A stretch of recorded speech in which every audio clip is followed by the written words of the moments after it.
Hélène Farret, vous, vous êtes directrice associée chez Improactif. Oui. Vous allez nous dire ce que c'est que Improactif. Alors, Improactif, c'est un organisme de formation qui utilise les outils de l'improvisation théâtrale. Donc, selon l'objectif qu'on va chercher, on va toujours utiliser des jeux, on va décaler le propos, on va mettre en jeu, mettre en mouvement les personnes, et de chaque jeu, on va faire un retour et un débriefing un peu précis par rapport à l'objectif qu'on va chercher. Et alors, pourquoi utiliser le théâtre pour lever les freins à l'emploi? Comment ça marche, cette histoire-là? L'outil du théâtre, dans la transmission, moi je suis très attachée donc à la pédagogie et à comment on apprend et comment on progresse et comment on intègre des connaissances et des savoirs. Quand on passe par le tout cognitif, par la tête, c'est plus difficile d'intégrer, d'incorporer des savoirs. Et donc, on s'est rendu compte que par le théâtre, on pouvait intégrer de manière très efficace, très rapide, des compétences qui sont attendues, et notamment, on parlait tout à l'heure de soft skills, de savoir-être, qui sont attendues et qui sont nécessaires pour une bonne insertion dans le marché de l'emploi. Quel type de compétences, du coup, nous apporte le théâtre? Alors, la capacité d'écoute, déjà, la capacité à se positionner sereinement, de façon adulte. On relie toujours nos exercices aussi avec des connaissances de coaching, de connaissances de soi, analyse transactionnelle, communication non violente, neurosciences. Donc, on travaille un petit peu de manière précise. Et donc, ces compétences de posture adaptées, en fait. Aussi se souvenir de la force du groupe, savoir prendre des initiatives, se rendre compte qu'on est utile au groupe. Tous ces sentiments qui font que par le jeu, on va se rendre compte qu'on les a en nous, ces compétences. On les avait parfois un peu oubliées parce que ça fait longtemps qu'on s'est arrêté de travailler, parce qu'il y a eu des accidents de la vie, parce que, voilà, la vie, c'est tout. Et on se remet en jeu, et donc le fait de... Pourquoi le corps? C'est que toute la personne est lancée dans l'activité, et au travail, finalement, si on n'est pas complètement lancé dans son travail, c'est difficile d'être vraiment impliqué. Donc, contrairement à ce que je disais, le théâtre ne nous apporte pas des compétences, il révèle les compétences qu'on a en soi. C'est exactement ça. C'est très important parce qu'on a tous des compétences que parfois il faut réveiller. Expliquez-nous concrètement comment est-ce que vous travaillez, c'est à quel rythme, ça dure combien de temps, vous recevez combien de public, on commence par quoi quand on vient dans une séance chez Improactif? Alors, avec Activity, je précise parce qu'on fait beaucoup de formations pour beaucoup de publics différents, mais avec Activity, on a la grande chance d'avoir un très beau partenariat de 5 jours complets, avec des cohortes de 12 personnes, avec 2 coachs formateurs, donc comédiens, improvisateurs et coachs certifiés, et qui vont avoir des spécialités différentes. On en a des sophrologues, des différentes spécialités.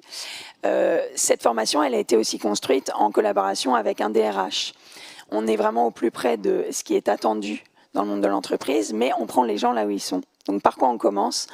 On commence par se souvenir qu'on a un corps, et on s'ancre, et on respire, et on lâche un petit peu les tensions. Et puis on se rend compte aussi de l'image qu'on renvoie. On se rend compte qu'on renvoie une image. Donc parfois, qu'elle n'est pas adaptée, en tout cas à la situation. Et puis petit à petit, on se rend compte que, eh bien oui, on a telle et telle compétence, sur tel parfois positionnement, on n'est pas adapté, et on va travailler cet axe-là pour que ce soit justement adapté. Mais on ne va jamais dire aux gens tiens-toi droit, souris, parle fort, soit comme ci, soit comme ça, pour que ça fonctionne. C'est simplement, on va, comme vous avez très justement souligné, on va révéler ce qu'ils sont. Et puis quand c'est un petit peu, parfois aussi, les gens n'ont pas eu, on ne leur a pas expliqué les cadres, on ne leur a pas expliqué les attentes.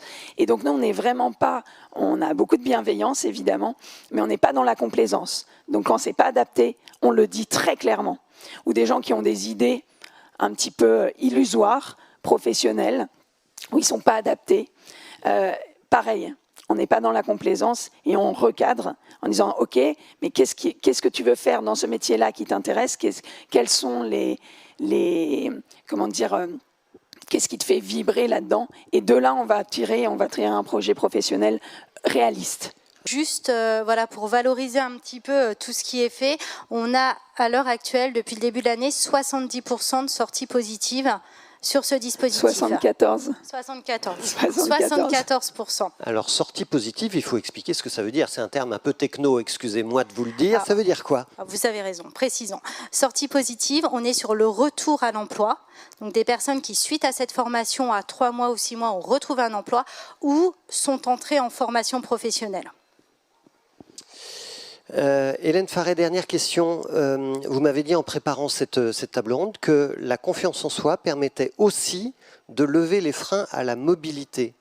Je ne fais pas spontanément le lien entre les deux. Vous pouvez m'expliquer comment vous faites ça? On va faire la transition. C'est fait exprès. La confiance en soi permet de lever les freins de tout, en fait. Donc, ça permet de lever les freins à partir du moment où on se souvient qu'on est utile, qu'on a une valeur et qu'on a quelque chose d'intéressant à apporter au monde. Alors, on se dit qu'on peut le mettre sur un CV, on se dit qu'on peut aller rencontrer quelqu'un pour lui expliquer qui on est et qu'est-ce qu'on peut apporter à son entreprise, et on se dit qu'on est capable de prendre le bus ou de passer son permis. Donc c'est en fait la base, le prérequis. De passer son permis et de l'obtenir. Et de l'obtenir, d'aller au bout, et que si on ne l'a pas aussi, eh ben on le repasse, parce que c'est aussi le travail, il est aussi autour du rapport à l'erreur, à l'échec et à la remobilisation. Moi, je voudrais simplement rappeler aux demandeurs d'emploi qu'ils ont des talents et des forces à proposer, et qu'en face d'eux, ils ont des besoins, le recruteur a des besoins, et que c'est simplement une rencontre pour savoir si les deux besoins se fait ou pas. Et donc parfois ça se fait et c'est très bien, et parfois ça se fait pas et c'est pas grave, on va retrouver ailleurs. Donc on trouve toujours.